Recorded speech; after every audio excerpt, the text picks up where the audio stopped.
Mesdames et messieurs, bonjour à tous. Voici les titres de l'actualité. Une rumeur lancée hier à Bobo-Dioulasso invitait les populations à consommer du jus de tamarin pour conjurer un mauvais sort, un coup de pub au slogan « Consommons burkinabé ».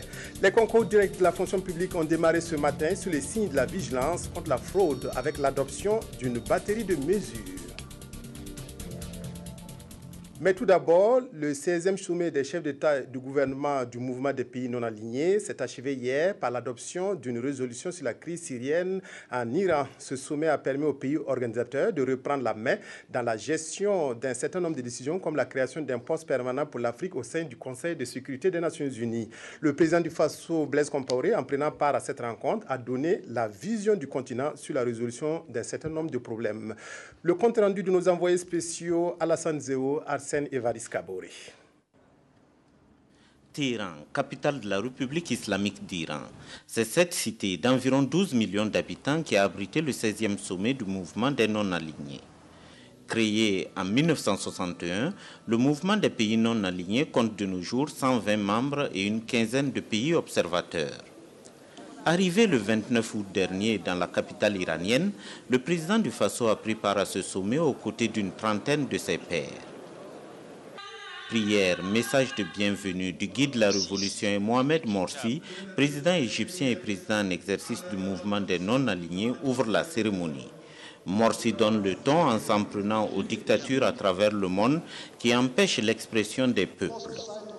Sur la question de la paix et de la sécurité, les différents intervenants ont été unanimes à reconnaître qu'il y a lieu de mettre fin aux foyers de tension à travers le monde. Le secrétaire général de l'ONU a cité, entre autres, les cas de la Syrie et du Mali. La question de la gouvernance s'est aussi invitée à ce sommet. Ils ont plaidé pour un nouvel ordre mondial avec une gouvernance qui consacrera plus de paix et de justice. Prenant la parole en tant que nouveau président en exercice du mouvement, le président iranien Mohamed Ahmadinejad a fustigé la marche actuelle de l'Organisation des Nations Unies qui, selon lui, maintient une gouvernance qui crée l'injustice et privilégie quelques pays qui disposent du droit de veto. Le président du Faso, qui a tenu à participer à cette grande messe du mouvement des non-alignés, donne son appréciation du déroulement du sommet. Ma participation à ce sommet se voulait avant tout un hommage au rôle historique du mouvement des pays non alignés, un rôle qui a été déterminant quand on sait qu'il s'est constitué en marge de la guerre froide. Donc ce sont là des pays qui ont bien sûr refusé de militer activement dans un bloc ou dans l'autre, ce qui bien sûr a permis une plus grande décrispation entre les deux blocs. Mais ces pays ont aussi ainsi accompagné le retour à une vie harmonieuse entre les nations. Et cela, bien sûr, c'est au crédit donc de ces pays du mouvement qui ont refusé donc un engagement actif aux côtés d'un bloc ou de l'autre. Bien sûr, aujourd'hui, nous sommes là pour aussi, bien sûr, réfléchir dans la poursuite de cette quête. Comment, dans un monde nouveau, avec des enjeux, des défis nouveaux, quand on sait qu'aujourd'hui, nous avons les phénomènes du terrorisme, on a la cybercriminalité, nous avons bien sûr cette mondialisation qui fait que la crise économique affecte tout le monde. Donc, face à ces enjeux nouveaux, quel peut être le rôle, bien sûr, de ce mouvement en termes de contribution à l'instauration d'une paix durable dans le monde, mais aussi en termes de positionnement pour être plus utile à la communauté internationale. Lorsque nous sollicitons une gouvernance mondiale concertée, équilibrée, que nous puissions nous-mêmes comprendre que l'essentiel commence d'abord dans nos pays, dans nos États. En marge des travaux du sommet, le président du Faso a eu une séance de travail avec le secrétaire général des Nations Unies, Ban Ki-moon, et des entretiens avec ses pairs.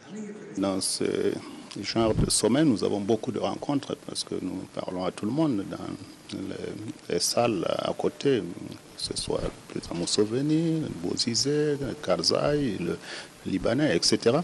Mais nous avons eu particulièrement effectivement des entretiens avec le secrétaire général des Nations Unies autour, bien sûr, des préoccupations qui sont surtout les nôtres par rapport à la situation au Mali, pour voir comment nous pouvons, les Nations Unies, et bien sûr la médiation, engager des initiatives encore plus fortes et pour nous permettre d'aller très vite vers des discussions entre les parties et pour impliquer davantage les différentes communautés de cette région du Nord Mali dans les processus que nous avons entamés.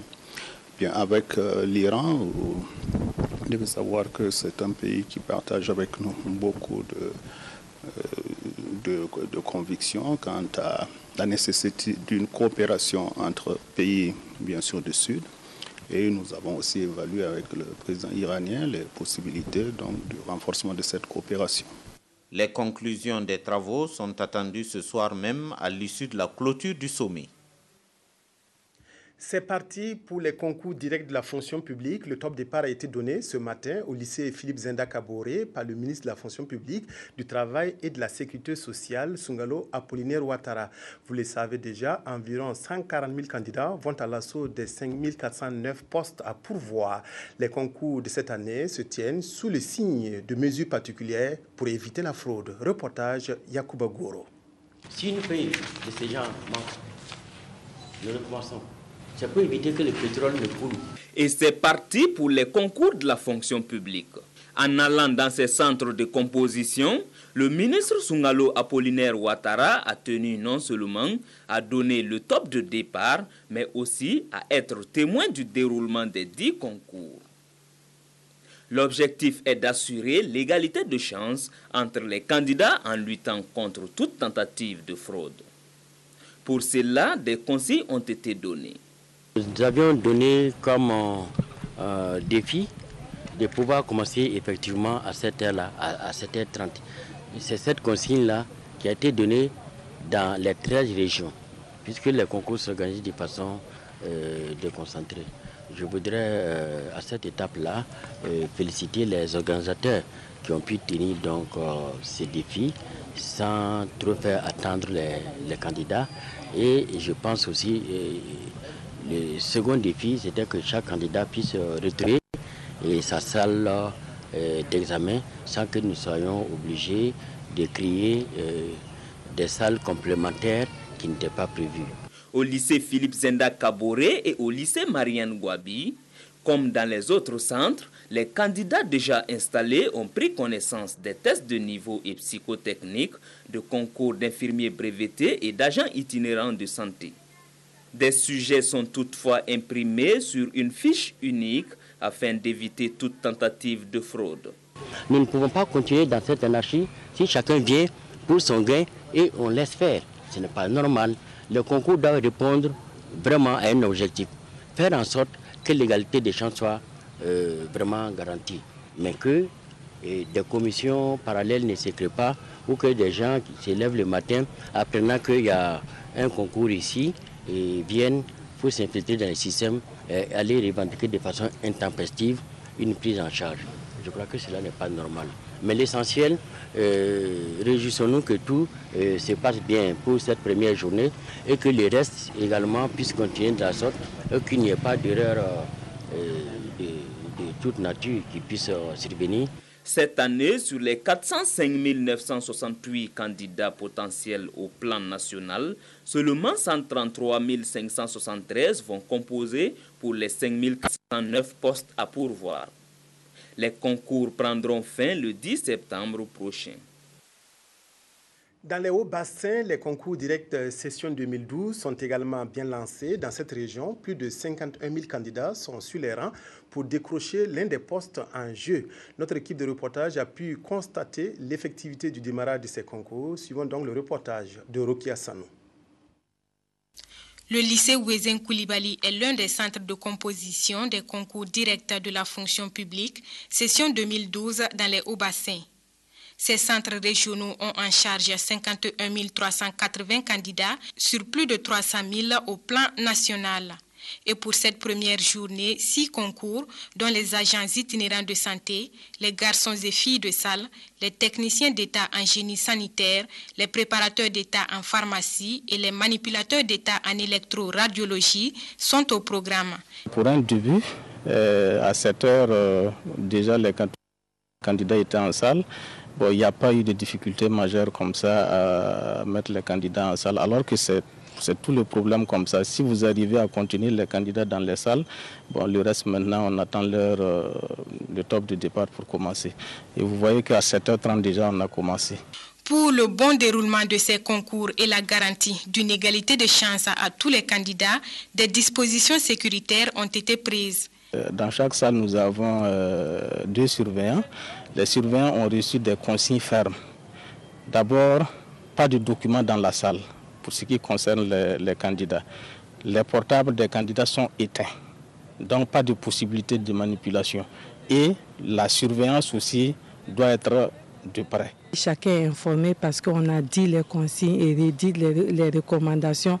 Donc c'est vraiment d'éviter de tenter de frauder parce qu'il y a la loi qui est là pour sanctionner. Il serait donc préférable pour les candidats de compter sur leurs propres capacités intellectuelles et non sur d'éventuels stratagèmes pour décrocher le précieux sésame qui ouvre les portes de la fonction publique burkinabé.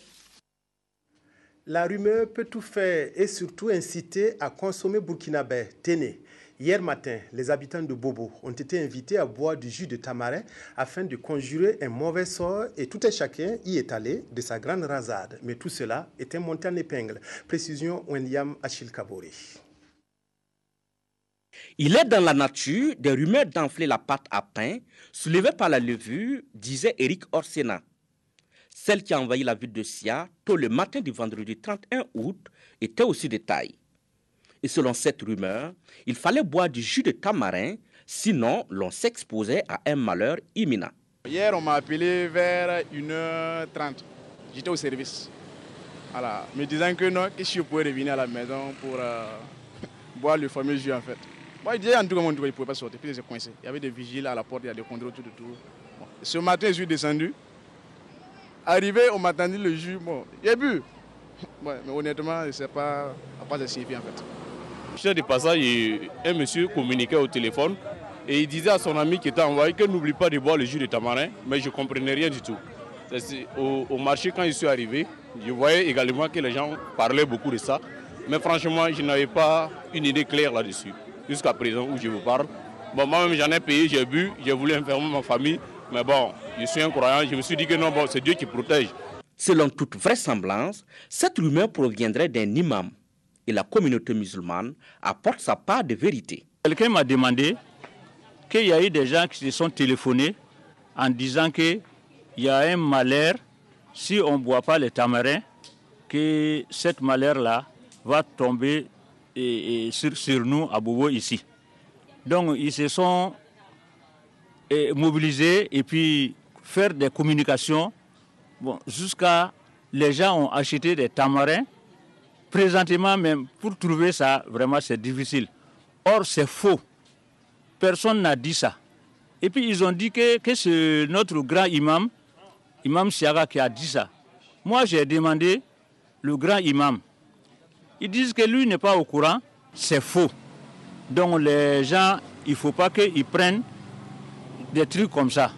S'il y a quelque chose, ils n'ont qu'à essayer d'attendre. Si c'est vrai, la communauté musulmane, ils vont communiquer. La ville de Sia vit bien souvent une série de rumeurs à laisser entendre le chargé de prêche de la communauté musulmane. Il a lancé un appel à tous d'essayer d'aller à la source avant tout acte, gage d'une société avertie et stable. À quelque chose, malheur est bon, voilà que le jus de tamarin ne suffit plus. L'opération d'enrôlement biométrique réalisée pour la première fois au Burkina a été un succès pour la CENI. La Commission électorale nationale indépendante a été appuyée dans cette opération par de nombreux partenaires. En signe de reconnaissance, elle leur a remis hier des attestations au cours d'une soirée à Ouagadougou. Reportage Wendata Nathalie Kaoré. L'enrôlement biométrique a nécessité la mobilisation de ressources humaines importantes, dont 4 000 opérateurs et plus de 12 000 aides opérateurs. Pour la mise en œuvre réussie de cette opération, selon la CENI, elle se devait d'exprimer sa gratitude aux principaux acteurs de la biométrie. Ce n'est pas beaucoup, mais vraiment c'est un document qui est remis vraiment avec toute la profondeur de notre cœur pour ce qu'ils ont fait pour nous, pour ce qu'ils ont fait avec nous dans la construction, dans la démocratie dans notre pays.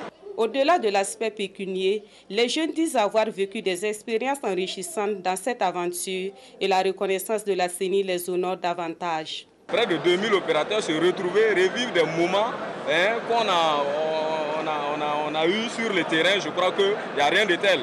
Donc vraiment un cadre idéal, pas une fête, mais voilà, une façon pour la CENI vraiment de nous gratifier, de nous dire merci.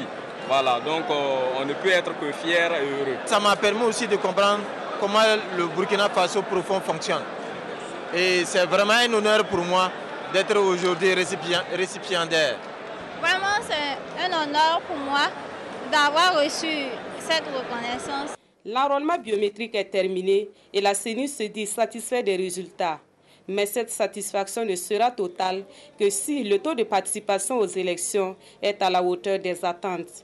Et pour cela, la CENI sollicite encore l'accompagnement des opérateurs de l'enrôlement.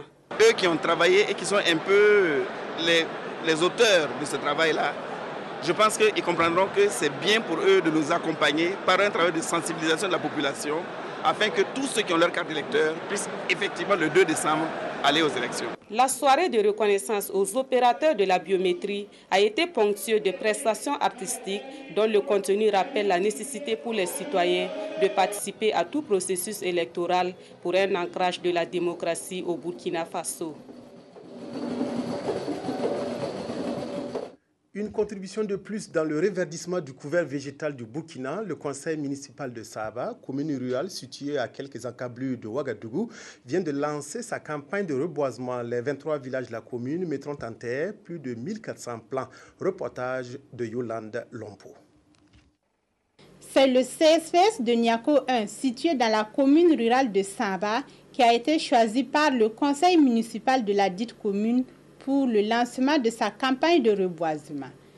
Cette activité vient en réponse à l'appel du gouvernement visant à reverdir le Burkina Faso et à mobiliser les usagers du CSPS pour la mise en terre d'une cinquantaine de plants essentiellement composés de manguiers. Nous avons jugé vraiment bon et utile de planter parce que l'arbre c'est la vie et nous souhaitons meilleure santé à tous les malades qui passent par ce CSPS. 1410 plants seront mis en terre. Et ces 3 espèces, il y a le néré, le caïcédra et puis les manguiers.